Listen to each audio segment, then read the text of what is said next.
There was a very interesting research which was done by Reuters and the Oxford University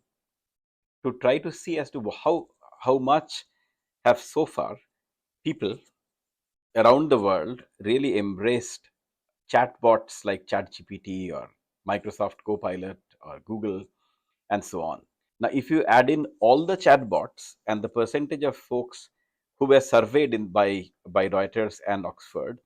who were using or who at least said that they are using chatbots on a daily basis for any or any of their work, was barely about 10%. Now, what is interesting is if you really combine this part with some of the tests which effectively, let us say, platforms like Amazon have been doing, where Amazon announced in the month of Feb 2024 this year,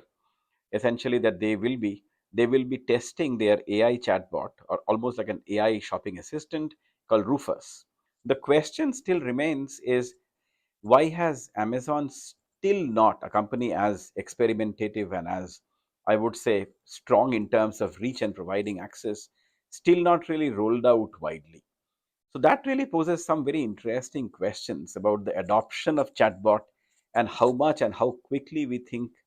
chatbots or AI assisted shopping will really become a part of our lives.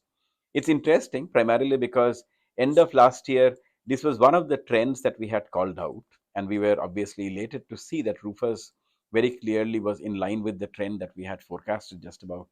2 months prior. But unfortunately, the adoption does not seem to have followed the same trend so far. So I am still keeping my fingers crossed that by the end of this year, when we get to the holiday season,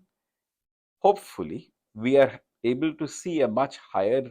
adoption of any of the AI chatbots. At least gets to maybe about 15%, double the current number in the US. And that's what the aspiration would be by the end of this year.